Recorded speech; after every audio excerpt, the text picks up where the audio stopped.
সব বিষয় নিয়ে কথা বলার জন্য আমাদের সাথে আজ রয়েছেন আপিল বিভাগের সাবেক বিচারক বিচারপতি AHM শামসুদ্দিন চৌধুরী। বিচারপতি AHM শামসুদ্দিন চৌধুরী, আপনাকে স্বাগত আমাদের অনুষ্ঠানে। ডক্টর মোহাম্মদ ইউনূস, আপনাকে আমাদের অনুষ্ঠানে স্বাগত জানাই। আমরা এটাই বলতে চাইছি যে আপনি কি মনে করেন প্রধানমন্ত্রীর অবস্থান কোটা সংস্কার নিয়ে 10 জুলাই 2024 এবং 19 জুলাই 2024 সেম ছিল? শোনেন, সরকারের অবস্থান তো সবসময় এক। তারা চেয়েছিল যে কোটা যেন বিলুপ্ত করা হয়, এবং সেই বিলুপ্তি করার উদ্দেশ্য নিয়েই সরকার কিন্তু হাইকোর্টের নির্দেশনা, হাইকোর্টের রায়কে আপিল বিভাগে আপিল করেছিল একটি প্রার্থনা করি যে কোটা যেন বিলুপ্ত করা হয়। সেটি তো সেই ছাত্ররা যারা কোটা আন্দোলনের কথা বলছে তাদের ইচ্ছা ছিল। তো সেই পরিস্থিতিতে তাদের আন্দোলন করার তো কোনো প্রশ্নই ছিল না। তারা একটি অসৎ উদ্দেশ্য নিয়ে মাঠে হাজির হয়েছিল। আপনি বলতে চাইছেন যে সরকার কোটা বাতিলই চাইছিল, মানে শেখ হাসিনাও কোটা বাতিল চাইছিলেন 10 জুলাই 2024-এ। তার আগে থেকে, শুরুর থেকেই তো কোটা বাতিল দিয়েছিল। কোটা বাতিল দিয়েছিল মানে তো হাইকোর্টের রায়ের বিরুদ্ধে। হাইকোর্টের রায়ের বিরুদ্ধে আপিলটাতে আমি একটু পরে আসি। আমি একটু প্রধানমন্ত্রীকে পড়ে শোনাই। 14 জুলাই উনি যখন সংবাদ সম্মেলন করলেন, উনি বললেন কোটা বাদ দিলে কি অবস্থা হয় আমরা দেখেছি। ফরেন সার্ভিসে মাত্র 2 জন মেয়ে এবং পুলিশ সার্ভিসে 4 জন মেয়ে সুযোগ পেয়েছে। তখন তারা বলেছিল নারী কোটা চাই না, মেধা দিয়ে চাকরি পাবে। সে কি মেধা দিয়ে চাকরি পেয়েছে? বিশেষ পরীক্ষা দিয়েছে। এবং তিনি বলেছিলেন কোটা মুক্তিযোদ্ধার নাতিদের জন্য থাকবে নাকি রাজাকারের নাতিদের জন্য থাকবে। এটা কি মনে করায় দেয় যে উনিও চেয়েছিলেন কোটা প্রথা বাতিল? শোনেন, আমরা তো উনি কি বলেছেন সেটা পাশে রাখেন, কিন্তু ঘটনা হলো এই যে সরকার তো আপিল করেছিল হাইকোর্টের রায়ের বিরুদ্ধে। হাইকোর্ট বলেছিল কোটা থাকবে, এবং সেই রায়কে চ্যালেঞ্জ করে সরকারই তো আপিল করলো আপিল বিভাগে, এবং ছাত্রদেরকে বলেছিল যে এইটি আপিল বিভাগের একান্ত সিদ্ধান্ত, এখানে সরকারের কিছুই করার নেই। খালেদ, তুমি বলেই বলছি তোমাকে, তুমি তো খুব ভালো করেই জানো দেশটি সংবিধান দ্বারা পরিচালিত হয়। সেই অবস্থায় যখন আপিল বিভাগে মামলাটি বিবেচনাধীন, শুধু বিচারকই না, সর্বোচ্চ আদালতের একজন জুরিস্টও বটে, কিন্তু আপনি কি সত্যি এটি বলছেন যে সরকার এটি চেয়েছিল? সরকার আপিল করেছে। সরকার না চাইলে সরকার অ্যাটর্নি জেনারেলকে এই ব্রিফই দেয় নাই যে কোটা বাতিলের পক্ষে গিয়ে কথা বলো। এই ব্রিফ দিয়েছে আন্দোলন শেষ হওয়ার পরে 18 আগস্টে পরে। প্লিজ তুমি পিটিশনটা দেখো। পিটিশনের অ্যাটর্নি জেনারেল সর্বোচ্চ আইন কর্মকর্তা গেছিল, সেখানে কোনো ডেপুটি অ্যাটর্নি জেনারেল বা অতিরিক্ত অ্যাটর্নি জেনারেল যায়নি। সেখানে আপিল করেছিল সেই হাইকোর্টের রায়, অর্থাৎ কোটা বাদ করার প্রার্থনা নিয়ে আপিল করেছিল। তো এই ঘটনার পর তো এই ব্যাপারে আর দ্বিমত পোষণের কোনো অবকাশই থাকে না। সরকার চেয়েছিল এই কোটা বাদ করতে, কিন্তু এই সাধারণ ছাত্ররা তো এটা বুঝতে পারেনি। সাধারণ ছাত্রদের বোঝানো উচিত ছিল যে এটি সরকারের হাতে নয়, এটি আপিল বিভাগের হাতে। কারণ সাধারণ ছাত্ররা, অনেক জ্ঞানী গুণী লোকও কিন্তু জানে না যে সরকার আর সুপ্রিম কোর্ট সম্পূর্ণ আলাদা দুটি সত্তা। সুপ্রিম কোর্ট সরকারের অংশ নেয়, এবং সুপ্রিম কোর্টের বিচারপতিরাও সরকারের কর্মকর্তারা। এই জিনিসগুলো বোঝানো হয়নি, তাদের বোঝানো হয়েছিল। আপনি এটি বলছেন প্রধানমন্ত্রী 14 জুলাই বলেছিলেন যে আদালতের নির্দেশ অনুযায়ী আমার কার কিছু করার নাই। পরে দেখা গেল যে অনেক কিছু করার আছে। 18 জুলাই অ্যাটর্নি জেনারেলকে বলা হলো যে স্পেশালি ছুটির দিনে এসে এগিয়ে নিতে। আমি বলি আইনমন্ত্রী আনিসুল সাংবাদিকদের বললেন 18 জুলাই বললেন। শোনো খালেদ, না যেদিন না, তার আগে তো হাইকোর্টের রায়ের কপি না পাওয়া পর্যন্ত তো সেই সুযোগ ছিল। হাইকোর্টের রায় পাওয়া গেল 14 জুলাই পাওয়ার পরেই ইমিডিয়েটলি তারা এগিয়ে নিয়েছে। কিন্তু ইমিডিয়েটলি না, 18 জুলাই এগিয়ে নিয়েছে। জাস্টিস চৌধুরী 18 জুলাই এগিয়ে নিয়েছে। আগে 18 জুলাই আগিয়ে নিয়েছে। যখন এটি তো একটা প্রক্রিয়ার ব্যাপার।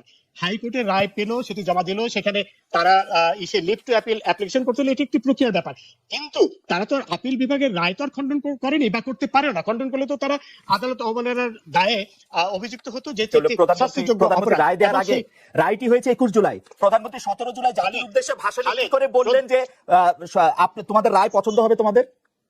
How could she no? না, আশা করি পছন্দ হবে এই কথা বলেছে। এখানে কথা হলো, বলেছে যে তোমার রায় পছন্দ। প্রধানমন্ত্রী তো আর হাইকোর্ট সুপ্রিম কোর্ট পরিচালনা করে না, তাই না? কথা হলো এই কথা তো মনে হচ্ছে যে না, মোটেও প্রধানমন্ত্রী ওই ধরনের কোনো কথাই বলেনি। এইভাবে টুইস্ট করা তো ঠিক না। শোনো, এইখানে কথাটা হলো যে সরকারকে তো অপেক্ষা করতে হয়েছে যে সুপ্রিম কোর্ট কি বলে। এর বাইরে তো কিছু করার ছিল না। এর বাইরে করা মানে সংবিধানকে করে দেওয়া। এটা একটা বিদ্রোহের মতো। সংবিধানের বাইরে কিছু করা। আপনি প্রধানমন্ত্রীর কথা শুনবেন না, আপনি কিন্তু আইনমন্ত্রীর কথা শুনবেন।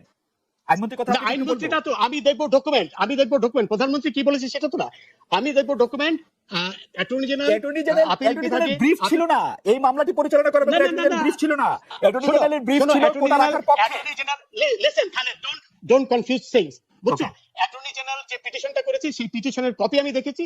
সেই পিটিশনে তারা চেয়েছে যে হাইকোর্টের রায় বাতিল করা হোক, এবং সেটাই কিন্তু সেটাই ছিল তাদের পিটিশনের কথা যখন লিভ টু অ্যাপিল করলো সেই একদম শুরু থেকেই। এবং অ্যাটর্নি জেনারেল বারবার বলছিল যে এইটাই নিয়েই আমরা অ্যাপিলের ডিভিশনে যাচ্ছি, আইনমন্ত্রী বলেছে এটা নিয়ে আপনি।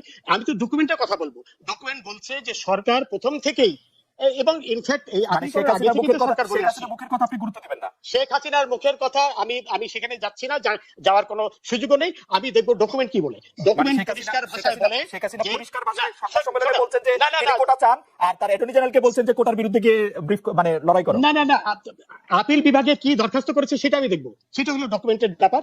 সেখানে অত্যন্ত স্পষ্ট ভাষায় তারা চ্যালেঞ্জ করেছে হাইকোর্টের রায়, বলেছে যে হাইকোর্টের রায় বাতিল করা হোক। সেটাই ছিল একেবারে শুরুর থেকে, সেটাই ছিল বড় জাসির কথা। চৌধুরী, আপনি কি আমাদের একটু বলবেন যে আপনি যে ডকুমেন্টটা দেখেছেন, অ্যাটর্নি জেনারেল ব্রিফ রেডি করেছেন, হ্যাঁ। যে আপিল রেডি করেছেন, সেটা কত তারিখে করা? এইটা যেদিন করলো লিফট অ্যাপিলের দরখাস্ত করলো আগে থেকে 18 জুলাই। প্রথম তো করলো 18 জুলাই। সিএমপি 18 জুলাই করলো। সিএমপি করলো না, 18 তারও জুলাই আগে সিএমপি যেদিন করলো সেই দিন না, 14 জুলাই আগে তো 14 জুলাই আগে তো সিএমপি করা সম্ভব না। 14 জুলাই রায়ের সার্টিফিকেট আপনি বাইরে দিলেন। না শোনো খালেদ, আপিল কেন করলো? যদি এটাই হয় তাহলে তো আপিল হাইকোর্ট করলো, রায় মেনে নিত, আপিল তাহলে করলো, তো কারণ আপিল করার প্রয়োজন ছিল না। চাপে পড়ে আপিল করতো না তো। না চাপে পড়ে আপিল, এই চাপ সৃষ্টি হওয়ার অনেক আগেই আপিল করেছে সরকার। আপিল করার তো একটা সময় থাকে, সেই সময়সীমার মধ্যে তখন কিন্তু এইসব সৃষ্টি হয়নি। এইসব শোনো, অত্যন্ত স্পষ্ট যে একটি কুচক্রী মহল, যে 71-এর পরাজিত অপশক্তি বিএনপি, শিবির, জামাত, এরা মিলে এই ঘটনাটি ঘটিয়েছে, এই পরিস্থিতি সৃষ্টি করেছে একই উদ্দেশ্যে সরকার পতনের কারণ ঘটানোর জন্য। যেটি তারা গত বছর অক্টোবরে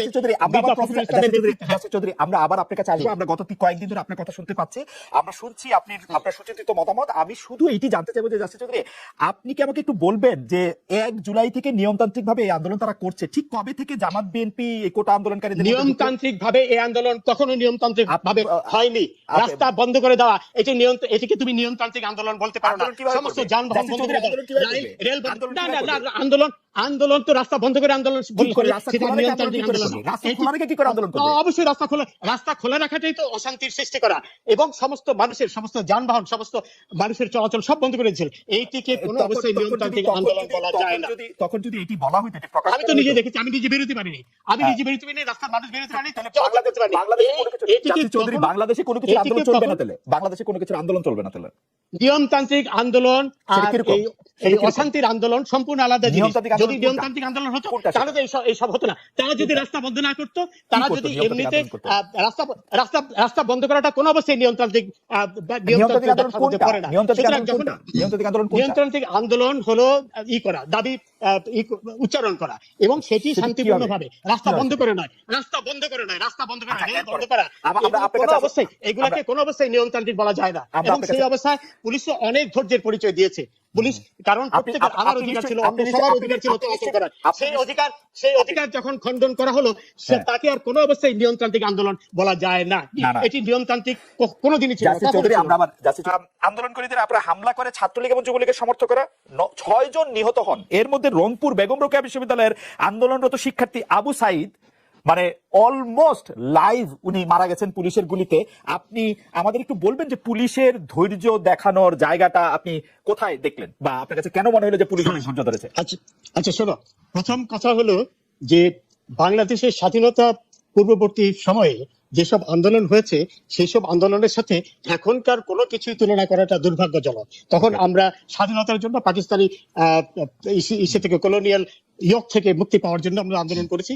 সেই পরিস্থিতি এখন এর সাথে তুলনাই করা যায় না। ছোট করে একটু জানতে চাইবো যে আপনি ইংল্যান্ডে ছিলেন, 81 সাল থেকে 90 সাল পর্যন্ত শেখ হাসিনার আন্দোলনকে আপনি দেখেছেন, বা 91 থেকে 96 পর্যন্ত শেখ হাসিনা আন্দোলনকে? সেখানে কোন স্বাধীনতা পরে, আমি ইদানিং কালে, হ্যাঁ স্বাধীনতা পরে, ইদানিং 15 বছরের আওয়ামী লীগ ক্ষমতায় শেখ হাসিনা তিন আন্দোলন অশান্তি ইদানিং কালেও এই গাজার ব্যাপারে মার্কিন যুক্তরাজ্য সহ বিভিন্ন দেশে যে আন্দোলন হয়েছে, সেখানে কিন্তু কখনো অশান্তিকর আন্দোলন কিন্তু কখনো হয়নি, এবং যেখানে অশান্তিকর আন্দোলন করার চেষ্টা করেছে সেখানে কিন্তু অন্যরকম ফলাফল হয়েছে। এখন কথা হলো যে, প্রথম কথা হলো আন্দোলন তো করার কোনো প্রয়োজনই ছিল না, যেখানে সরকারও একই কথা চাচ্ছিল, কোটার বিলুপ্তি। এবং এখানে আমি একটি কথা বলতে চাই খালেদ, যেদিন অ্যাটর্নি জেনারেল যেদিন চেম্বার আদালতে গেলেন মাননীয় বিচারপতি এনায়েতুর রহিমের চেম্বারে, সেদিন কিন্তু উনি এই কথাটাই বলেছিলেন যে হাইকোর্টের যে আদেশ সেটিকে স্টে করে দেওয়া হোক। অর্থাৎ এটি থেকে অত্যন্ত স্পষ্ট যে সরকার সবসময় চাচ্ছিল হাইকোর্টের সেই রায়, জাসির চৌধুরী, আমি খুব বিনয়ের সাথে, দর্শক বুঝবে না সেজন্য আমি খুব বিনয়ের সাথে একটা ছোট্ট করে আমি ডকুমেন্ট নিয়ে কথা বলছি, আপনি ছোট করে আমি একটু বলি। অ্যাটর্নি জেনারেল ডকুমেন্টের কথা বলছো না তুমি? আমি এইবার আপনি আমার পরীক্ষা নেন ডকুমেন্ট নিয়ে বলছে কিনা। অ্যাটর্নি জেনারেল যে চেম্বার জজের কাছে গিয়ে বললেন, এনায়েতুর রহিম বিচারপতির কাছে গিয়ে বললেন যে আমরা এটার স্টে চাই, সেই স্টে চাইটা বলা উচিত ছিল যেদিন রায়টা হয়েছে সেদিনই, 4 জুন। এটাকে ইন্টেনশন বলে। 4 জুন হাইকোর্টের রায় হয়েছে, সেই 4 জুন চেম্বারে গেটে স্টে হওয়ার কথা। না, হাইকোর্টের কর্মদিবসেই তো এটা করতে হয়েছে, একটা তো প্রক্রিয়া থাকে, তাই না? সেই যদি কর্মদিবসে করতে হয় নাই তো? কিন্তু বিনা বিলম্ব না, এটা খামাখা কনফিউজ করো না মানুষকে। বিনা বিলম্বেই এই চেম্বার আদালতে গিয়েছিল অ্যাটর্নি জেনারেল সেই স্টে। আপনি হাইকোর্টে বসেছেন, এপিলেট ডিভিশনে বসছেন, হাইকোর্টে অর্ডার হওয়ার পরে আমি বিক্ষুব্ধ হলে সঙ্গে সঙ্গে চেম্বার জজ আদালতে যাব। আমি গিয়েছি, আপনি আমাকে বলেন। হ্যাঁ গিয়েছে আদালত 4 জুনে 4 রায় হয়েছে, 4 জুন রায় হয়েছে, 18 জুলাই গিয়েছে। না, 4 জুন রায় হয়েছে, 18 জুলাই, এর মধ্যে ছুটি একটা প্রক্রিয়া থাকে, কিন্তু দরখাস্ত তৈরি করতে হয়। কারণ তুমি জাসির চৌধুরী চেম্বারে যে কোনো সময় যাওয়া যায়, চেম্বারে যে কোনো সময় যাওয়া যায়, একটা প্রক্রিয়া, একটা তো প্রক্রিয়া আছে, তাই না? আমি বলবো যে কোনো বিলম্ব করেনি চেম্বারে যেতে, এবং চেম্বার তারপরে সাথে সাথে এটি ফুল কোর্টে পাঠিয়ে বিলম্ব করেছে, 1 মাস 14 দিন বিলম্ব করেছে। হ্যাঁ, আচ্ছা, এতে না 1 মাস 14 দিন বিলম্ব করলেও, ধরো বিলম্ব যদি করে থাকে মেনেও নেই, কিন্তু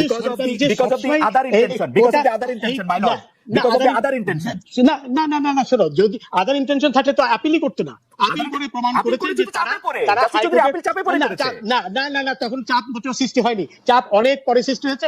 আপিল করেছে তো অনেক, আপিল করার জন্য তো ড্রাফট করতে হয়েছে, পিটিশন করতে হয়েছে, সিএমপি করতে হয়েছে, এগুলো তো অনেক আগেই হয়েছে। চেম্বারে যেতে 2 মিনিট লাগে, 2 মিনিট। এই জিনিস চেম্বারে যেতে 2 মিনিট লাগে, 2 মিনিট না, হ্যাঁ 2 মিনিট। তারা যেটা করেছে এখানে কোনো বিলম্ব করেছে, আমি আপনি দুজনেই দেখেছি হাইকোর্টে অর্ডারের পরে 2 মিনিটের মাথায় চেম্বারে যেতে, আমি আপনি দুজনেই দেখেছি। হ্যাঁ, কিন্তু এই যে সিএমপিটা করেছে, সিএমপির ভাষাটা কি? আপনি চেম্বারে স্টপ করতেন, চেম্বারে স্টপ করতেন, হাইকোর্টে না, চেম্বার স্টপ করার চেম্বার তো স্টপ করার চেষ্টা করেছে, কিন্তু চেম্বার তো এটা করেনি। চেম্বার এটা ফুল কোর্টে পাঠিয়ে দিয়েছে। সুতরাং এটা কেন মানুষদের করছো, কনফিউজ করছো? আমি চেম্বার শুনেছে, এটা শোনার পরে ফুল কোর্টে পাঠিয়ে দিয়েছে, যেটা ফুল কোর্টে চলে গেছে। সুতরাং এবং সিএমপি যখন করলো, সিএমপির ভাষাটা তো তাই যে হাইকোর্টের রায়